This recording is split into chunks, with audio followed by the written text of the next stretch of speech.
आपने नोट किया होगा ये पेपिक कॉइन है, ये काफी ज्यादा स्ट्रॉन्ग कॉइन समझा जाता था कि, और ये ख्याल किया जाता था कि जब से ये डोनाल्ड ट्रंप की गवर्नमेंट आई है तो ये कॉइन भी बहुत ज्यादा बूस्ट करेगा। लेकिन हुआ क्या है कि ये कॉइन भी मुसलसल लगातार नीचे जा रहा है। अभी अगर अभी इसकी प्राइस भी देखी जाए तो काफी ज्यादा डाउन के अंदर बैठा हुआ है।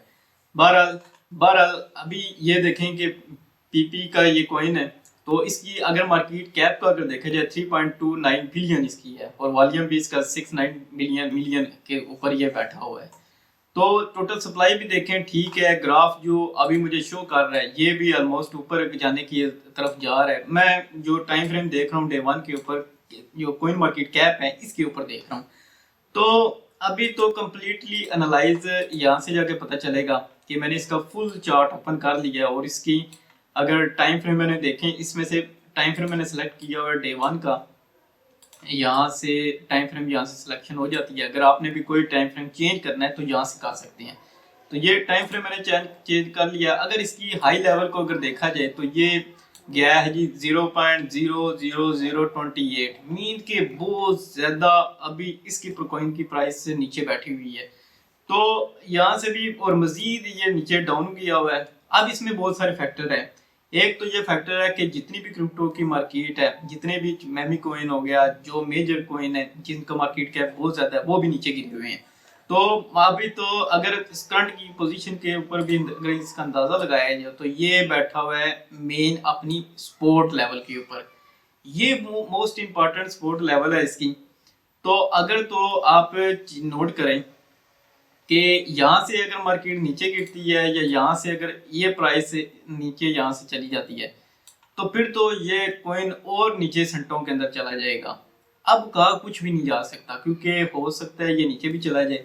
आपने वेट किधर करना है, अगर आपने पेपी कॉइन बाय या सेल करना है तो आपने वेट करना है ये जो अभी करंट किस्म की प्राइस चल रही है, अगर तो ये यहाँ से ऊपर निकलता है, यहाँ से मतलब है ये इसका एक मेन आप समझ लें कि ये चीज़ें इसकी मेन है। यहाँ से अगर मार्केट ऊपर निकलती है और ट्रेंड अगर आपको ये चेंज होता है तो फिर तो ये निकलने के कुछ ना कुछ चांस है। लेकिन ये इतनी हैवी किस्म की ये मूव नहीं करेगा, क्योंकि ये एक आप समझ लें कि ऐसा कोइन है जो बहुत हाई लेवल के ऊपर तो नहीं जाएगा। लेकिन अगर आपके पास 50 या $50 है, $100 है, तो आप इसके अंदर कुछ इन्वेस्ट करके आप कर सकते हैं। मैंने इसके अंदर एक इंडिकेटर यूज किया हुआ है, इसका नाम है ट्रेंड एनालाइजर, ये वाला।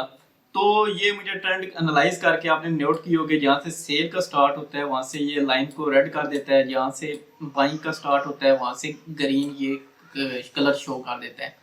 और आपने एक चीज नोट करनी है, जब भी आपने बाइंग सेल तब करनी है जब ये कैंडल मार्केट के अंदर बड़ा वॉल्यूम कैंडल की शो हो। जब भी बड़ी कैंडल आएगी यहाँ से, ये कलर ये कैंडल जो इसके ऊपर मैंने एरो लगाया हुआ है, तब आपने बाइंग या सेलिंग करनी है। क्योंकि ये जो कैंडल होती है, ये मैंने साथ में VSA वॉल्यूम वॉल्यूम का इंडिकेटर एक यूज किया हुआ है। अगर आपने यहाँ से सर्च करें इंडिकेटर के ऊपर जाके, तो यहाँ से अगर VSA अगर आप लिखेंगे तो वॉल्यूम इंडिकेटर ओपन हो जाएगा, तो आप इसको इम्प्लाई कर सकते हैं। अगर आप वॉल्यूम इंडिकेटर के यहाँ से लगाना चाहते हैं तो इस तरह आप लगा सकते हैं, कोई इतनी बड़ी मुश्किल बात नहीं है। तो ये इंडिकेटर पे लगा के मैं सिर्फ इंडिकेटर पे इसलिए लगा रहा हूँ कि मजीद इसको समझने में इसको इनकी आए कि ये अब बाइंग या क्या होगा। अगर शॉर्ट टर्म में अगर इसकी मैं एनालाइज करूँ H1 के हिसाब से, तो H1 के हिसाब से इसको मैं थोड़ा सा बड़ा कर लेता हूँ। तो करंट पोजीशन के ऊपर भी अगर आप इसका ग्राफ से नोट करें कि कितनी ज़्यादा मार्केट ये नीचे गिरी हुई है, लगातार अगर इसकी एनालाइज करें,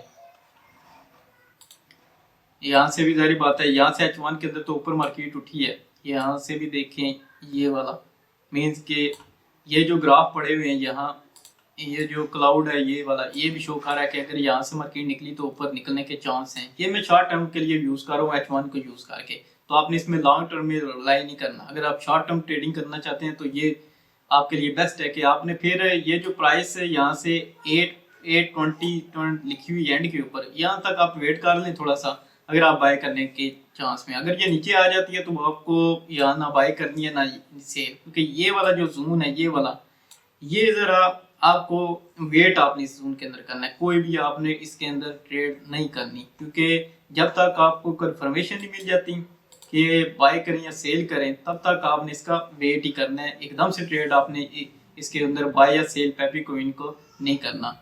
और अगर आपने अभी तक बाइनेंस का अकाउंट नहीं बनाया तो नीचे मैंने यूट्यूब में डिस्क्रिप्शन का लिंक दिया हुआ है। पहले आपने बाइनेंस का अकाउंट बनाना है जो कि मोस्ट ट्रस्टेबल एक्सचेंज है। तो यहाँ से अगर आप देख लें कि टॉप किस्म की किसी भी मार्केट कैप के ऊपर भी आता हूँ तो टॉप किस्म की एक्सचेंज में जो मुझे पहला नाम नजर आता है वो हमेशा बाइनेंस का ही आता है। बाकी दूसरी ये जो दूसरी एक्सचेंजें हैं, OKX हो गया, अपबीट हो गया, वो बाद में नजर आती हैं, लेकिन एक्सचेंज बाइनेंस की नजर आती है। तो आपने पहले बाइनेंस का अकाउंट इसमें लाजमी बना लेना है अगर आप PP कोइन को बाय करना चाहते हैं। इसको PP कोइन जो भी बोलते हैं, लेकिन ये कोइन आपको चेंज कर सकता है। अगर अच्छी इसके अंदर मूव होगी तो आपको प्रॉफिट भी दे सकता है। तो मुझे उम्मीद है ये वीडियो आपको अच्छी लगी होगी। कमेंट शेयर लाइक सब्सक्राइब लाजमी कीजिएगा। तो मैं नेक्स्ट वीडियो में बाय।